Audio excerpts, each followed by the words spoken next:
आपको याद है जब बचपन में हम सभी कज़न्स, फ्रेंड्स एक जगह पे मिलके कुछ भूतों की कहानियाँ बताया करते थे? काफ़ी मज़ा आता था ना उसमें। तो इस चैनल के माध्यम से कुछ वही रियल हॉरर स्टोरीज़ मैं आप तक पहुँचाऊँगा और वो स्टोरीज़ आप ही की होंगी, आप मुझे भेज सकते हो। तो चलो पहली स्टोरी से शुरुआत करते हैं। तो ये पहली स्टोरी बिलासपुर की है। ये मेरे दोस्त ने सुनाई थी मुझे कुछ सालों पहले और ये उसके दादा के साथ हुआ था। तो उनके दादा का जो घर था वो एक जंगल एरिया में था और आसपास घर भी बहुत कम थे। तो उसके दादा ही घर की सारी देखभाल करते थे। सुबह काम पे जाते थे, शाम को वापस आ जाते थे। तो थोड़े टाइम रेस्ट करने के बाद घर के लिए राशन, कुछ लकड़ियाँ उनको लेने जाना पड़ता था। लेकिन वो पड़ता था बिल्कुल उस जंगल के नीचे, पहाड़ी के नीचे, और वहाँ जाने में लग जाते थे 2 घंटे। तो एक दिन क्या होता है कि उसके दादा बीमार थे और 1 दिन हो जाता है घर पे, 2 दिन हो जाता है घर पे। तो उसके बाद सोचते हैं कि काम ना सही, लेकिन सामान लेने तो उनको जाना ही पड़ेगा। तो वो डिसाइड करते हैं कि वो चले जाएंगे, लेकिन उनकी पत्नी उन्हें मना कर रही होती है कि इस समय तुम्हें नहीं जाना चाहिए, काफ़ी शाम हो चुकी है, इस समय जाओगे तो काफ़ी रात हो जाएगी। लेकिन वो नहीं मानते और वो निकल पड़ते हैं। तो फिर क्या होता है कि चलते चलते एकदम बारिश शुरू हो जाती है। तो आपको पता ही होगा कि हिमाचल के रास्ते जब बारिश से भर जाते हैं और खासकर जंगल में तो कितना मुश्किल हो जाता है चलने के लिए। तो अब वहाँ नीचे जाने के 2 रास्ते होते हैं। एक रास्ता जो हर कोई लेता था और वहीं से जाया करते थे, और दूसरे रास्ते से लोग नहीं जाते थे क्योंकि माना जाता था कि उस रास्ते में जो भी कभी गया है तो उनको बहुत अजीब अजीब आवाज़ आती थी। कभी वहाँ पे कोई जंगली जानवर हमला भी कर देता था, और कभी एक आधी बार तो कुछ लोग लापता भी हुए हैं, सुनने को आया था ऐसा। तो उसके दादा जाते हैं उसी रूट से जहाँ से सब जाते हैं, और धीरे धीरे करते करते, रुकते रुकते, क्योंकि बारिश बहुत तेज है तो ऐसे करते करते पहुंच जाते हैं। जैसे ही वो नीचे पहुंचते हैं तो उनको अंदाज़ा होता है कि वो काफ़ी लेट हो चुके हैं। तब तक ऑलमोस्ट 11:30 बज गए होते हैं।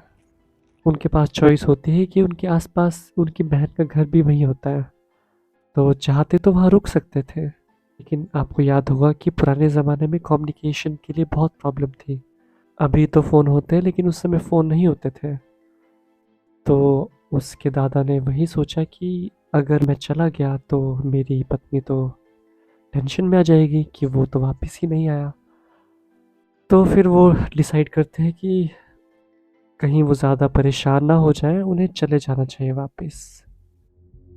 लेकिन जैसे कि आपको याद होगा, मैंने आपको बताया था कि वहाँ जाने के 2 रास्ते थे, और आते वक्त को वो यही सोचते हैं कि मुझे दूसरा रास्ता लेना चाहिए क्योंकि वो रास्ता उन्हें छोटा पड़ेगा। और काफ़ी टाइम से कुछ सुनने में नहीं आया तो उन्हें ज़्यादा डर भी नहीं था, तो वो उस रास्ते चल पड़ते हैं। तो आप इमेजिन करो कि एक आदमी सुनसान रात को, बिल्कुल रात के 12 बजे, एक घने जंगल में चल रहा है और उसे बहुत मुश्किल से थोड़ा थोड़ा दिखाई दे रहा है कि वो कहाँ जा रहा है। तो चलते चलते क्या होता है कि उन्हें थोड़ी देर बाद एकदम पीछे से आवाज़ आती है, झाड़ियों की हिलने की। तो देखते नहीं है पीछे और चलते रहते हैं। 5 मिनट बाद उन्हें फिर आवाज़ आती है, तो वो इस बार भी नहीं मुड़ते हैं,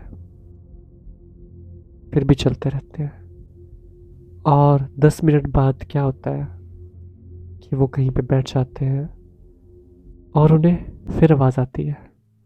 लेकिन इस बार वो खुद को कंट्रोल नहीं कर पाते मुड़ने से, क्योंकि इस वक्त वो झाड़ू की आवाज़ नहीं होती, लेकिन एक औरत की आवाज़ होती है। और उस औरत की आवाज़ उनकी बीबी की आवाज़ की तरह ही होती है। तो जैसे ही वो पीछे मुड़ते हैं, वहाँ कोई नहीं होता। और फिर उसके बाद थोड़ा आगे चलने पे उनको हल्के हल्के रोने की आवाज़ आना शुरू हो जाती है। तो वो दूर से देखती है कि एक लड़की एक पेड़ के नीचे बैठ के रो रही है। जैसे अभी उनके साथ जो हुआ वो उस चीज़ को नज़रअंदाज करने की कोशिश करते हैं। वो सोचते मैं चले जाता हूँ साइड से, तो चलने लपट जाते हैं। बट जैसे ही वो चल रहे होते हैं उन्हें एकदम पीछे से आवाज़ आती है। रुको। फिर से एक आवाज़ आती है। रुको। कहाँ जा रहे हो? तो वो एकदम पीछे मुड़ते हैं और जो लड़की पेड़ के नीचे बैठी थी वो एकदम उनके मुंह के सामने होती है और वो थोड़ा एकदम डर जाते हैं। उस लड़की के लंबे लंबे बाल होते हैं और उस लड़की ने जो पहना होता है ऐसा लगता है जैसे एक ही कपड़ा काफ़ी दिनों से पहना है, क्योंकि काफ़ी मैला हो गया होता है। वो पूछते हैं कि तुम कौन हो, तुम क्या कर रही हो यहाँ पे। तो वो लड़की बोलती है कि मैं यहाँ की नहीं हूँ, मैं यहाँ पे अपने रिश्तेदार से मिलने आई थी अपने कज़न्स के साथ।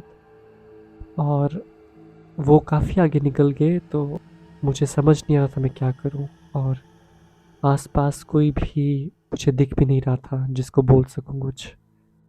तो मैं घबरा गई थी बहुत ज़्यादा। तो वो दादाजी उससे पूछते हैं कि तुमको पता है कि तुमने कहाँ जाना है, वो एड्रेस कहाँ पे है। तो वो लड़की बताती है उन्हें कि हाँ मुझे इधर इधर जाना है। तो उसके दादा खुश हो जाते हैं क्योंकि वो जो एड्रेस होता है उनके घर के थोड़ा ही आगे होता है। तो वो उसे समझाते हैं कि तुम फिक्र मत करो, हम तुम्हें पहुंचा देंगे वहाँ तक। उसके बाद उसके दादा चल पड़ते हैं, उससे पूछते हैं कि तुम क्या करती थी, क्या कहाँ से हो। तो वो लड़की चुपचाप उनकी बातों का जवाब देती रहती है, बाकी कुछ नहीं कहती। जो पूछ रहे थे उसका जवाब देती रहती है बहुत हल्की हल्की आवाज़ में। तो ऐसे करते करते करते दादा को उसके बाद उनका घर दिखना शुरू हो जाता है, अपना घर। तो वो लड़के को कहते हैं कि बस हम पहुंचने ही वाले हैं, लेकिन जब हम मेरे घर जाएंगे तो तुम रुकना वहाँ पे, मेरी पोती भी है वहाँ पे, उससे मिलना और उसके बाद चले जाना। तो वो चुपचाप ऐसे मुंडी हिलाती है। और उसके बाद उसके दादा घर के पास जैसे ही पहुंचते हैं तो वो ज़ोर ज़ोर से ठकठकाते हैं और पीछे मुड़ के एक बार लड़की की तरफ देखते हैं। तो वो लड़की बहुत ही अजीब तरीके से मुस्कुरा रही होती है और दादा को देख रही होती है। तो उस समय एकदम दरवाज़ा खुल जाता है और फिर वो एकदम डांटना शुरू हो जाती है उनकी पत्नी उनको कि मैंने तुम्हें कहा था कि इस टाइम पे नहीं जाना चाहिए था, इतनी लेट हो गए तुम, ऊपर से इतनी बारिश और बीमार हो जाना था। लेकिन उसके दादा कहते हैं कि तुम क्यों इतनी टेंशन लेती हो, मैं पहुंच गया ना सही सलामत। और फिर ऐसा कहते ही वो उस लड़की के बारे में बताना शुरू कर देते कि मुझे एक रास्ते में लड़की मिली, वो बेचारी भटक गई थी, रो रही थी। उसने मुझे बताया वो कहाँ रहती है और मैंने सोचा कि उसको वहाँ तक छोड़ देता हूँ। और फिर वो लड़की की तरफ देख के अपनी पत्नी की तरफ देखते और कहते हैं कि मैं तुम्हें मिलाता हूँ उससे। फिर उनकी पत्नी दादा का हाथ पकड़ लेती एकदम और कहती है तुम किसकी बात कर रहे हो। और दादा जब फिर मुड़ के देखता है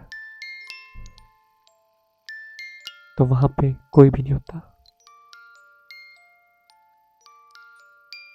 फिर उसके दादा हैरान कि अभी तो वो लड़की इधर ही थी, कहाँ गई। और फिर वो बड़े बड़े देखते तो वहाँ कोई भी नहीं मिलता। और उसके बाद फिर उसकी दादी थोड़े टेंशन में आके कहती कि तुमने क्या दारू पी है, तुम हमेशा दारू पीते हो और फिर ऐसे ऐसी अजीबो गरीब बातें करते हो, तुमने पक्का दारू पी होगी और तुम्हें भ्रम हो रहा है।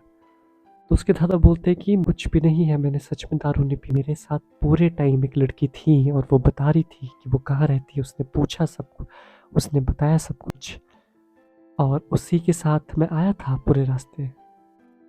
तो फिर उनकी पत्नी कहना शुरू करती है कि क्या उस लड़की के बाल लंबे लंबे थे।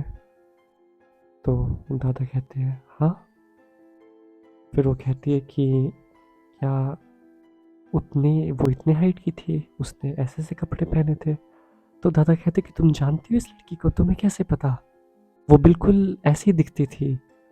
तो वो जो उनकी पत्नी होती है वो थोड़ी देर ऐसे शॉक में चली जाती है, फ्रीज हो जाती है।